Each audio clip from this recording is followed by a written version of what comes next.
প্রচণ্ড রোদ্দুর। আর এখন বাজে 1:30, আর আমরা চলে এসেছি ঘাটালের সব থেকে বড় মেলা, শিশু মেলাতে। আর মেয়ে কবে থেকে, মেয়ে ছেলে দুজনেই ফোনে যত দেখছে শিশু মেলা হচ্ছে সব দেখাচ্ছে, মানে অস্থির করে উঠেছিল যে মা মেলায় নিয়ে চলো, মেলায় নিয়ে চলো। আর এখন গাড়িতে আসলাম বলে চাদরগুলো গায়ে দিয়ে আসলাম, আর এখন রোদ্দুর তো, মানে এখন আবার গরম লাগছে। আর এই যে অরিত্রীর মানে এসেই ও বলছে আমার ইচ্ছে পূর্ণ হয়ে গেল। আর ওইদিকে ওর বাবা গেছে বাইকটা রাখতে ওই সাইডেই দেখুন।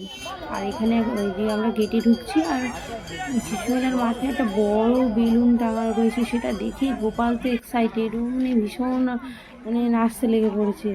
ও মা, এসে দেখি এত মানে দুপুরেও এখন 2টো বাজে না পুরো, 10 মিনিটের বাকি, আর এখনই কি ভিড় দেখছেন মানে।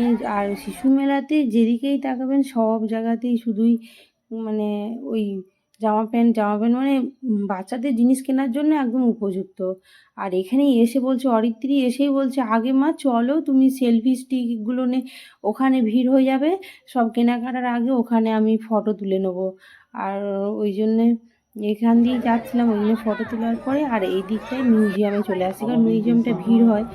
আর এখন এসে গেছি বাচ্চাগুলোকে দেখাতে, এই যে এখানে সব সামুদ্রিক প্রাণী সংরক্ষণ কেন্দ্র, এই দেখুন সমস্ত কিছু, star fish, jelly fish, octopus, সব কিছু যা কিছু হয় সব মানে এখানে কৌটোর মধ্যে রয়েছে। আর অরিত্রী দেখছে, বলছে মা এগুলো আমি কোনো দিন দেখি না, আর জীবনে ফার্স্ট টাইম দেখছি, আর ভীষণ ভালো লাগছে। আর আমার তো ওদের পিছনে ঘুরে ঘুরে পা কনকন করছে। আর মেলার মাঝখানেই বলছে ও মা আগে হচ্ছে এটা খাবো, এবারে তো হয়ে গেল, বাচ্চারা মানে আসা মানেই তো যা দেখবে এটা নেবো ওটা নেবো। এই দেখুন এই যে হাওয়াই মিঠাই ওর মাস্ট চাই। হাওয়াই মিঠাই খাওয়ার পরে এখানে আমার পা যন্ত্রণা করছিল, চল গিয়ে বসি, অরবিন্দ স্টেডিয়ামে এসে বসে রয়েছি। আর অরিত্রীর ফেভারিট মেলার ওই যে ভেলপুরি খাচ্ছে, আর এখান থেকে বলছে পুরো মেলাটা দেখা যাচ্ছে তো, বলছে মা ভীষণ সুন্দর লাগছে দেখতে, এই দেখুন। আর আমিও একটু বললাম যে দাঁড়া এখানে বসি, তারপরে আবার একবার যাব, গিয়ে আর এক চক্কর ঘুরবো, তারপরে এখানে কিছু ফটো তুললাম। আর এখন তো বেজে গেছে 5টা বাজতে 10-15 মিনিট বাকি, আর অনেকটাই সময় হয়ে গেছে, ওই জন্য বাড়ি চলে যাবো, বাচ্চাদেরকে ঠান্ডা লাগবে, যাওয়ার সময় এখান থেকে জিলাপি নিয়ে মেলা থেকে চলে আসলাম। আর এসে একটু দাসপুরেও কাজ ছিল, ওখানে দেরি হয়ে গেছে, আর ওই জন্য ভাবলো সন্ধেবেলা, আর ওরা তো মেলায় খেয়ে এসছে, ওর দিকে পড়তে বসে দিয়েছি। তারপরে রাত্রির খাবারের জন্য এখানে তোড়জোড় চলছে।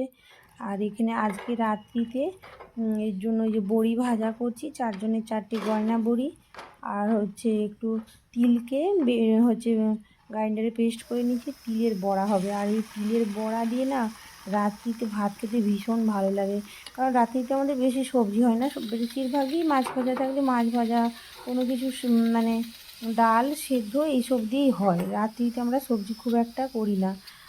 এই দেখুন এখানে তিলের বড়াগুলো হয়ে গেছে। আর তিলের বড়া খেতে আমাদের বাড়ির সবাই পছন্দ করে, আর তিল জিনিসটাই এত সুন্দর না, সবারই পছন্দের খাবার এটা।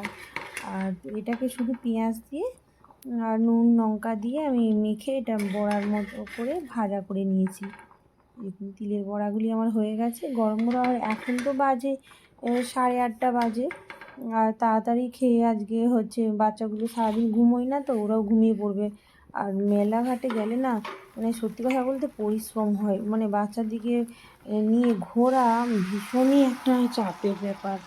আজকে তো আমার মাথা ধকধক করছে, কারণ ভীষণ রোদ ছিল তো ওই জন্য। আর এদিকে মুসুরের ডালকে একটু পেঁয়াজ লঙ্কার ফোড়ন দিয়েছি, দিয়ে সম্বুরে নিয়েছি। আর এখানে আলু ভাতে মাখানোর জন্য এই যে লঙ্কাটাকে মুলে নিচ্ছি।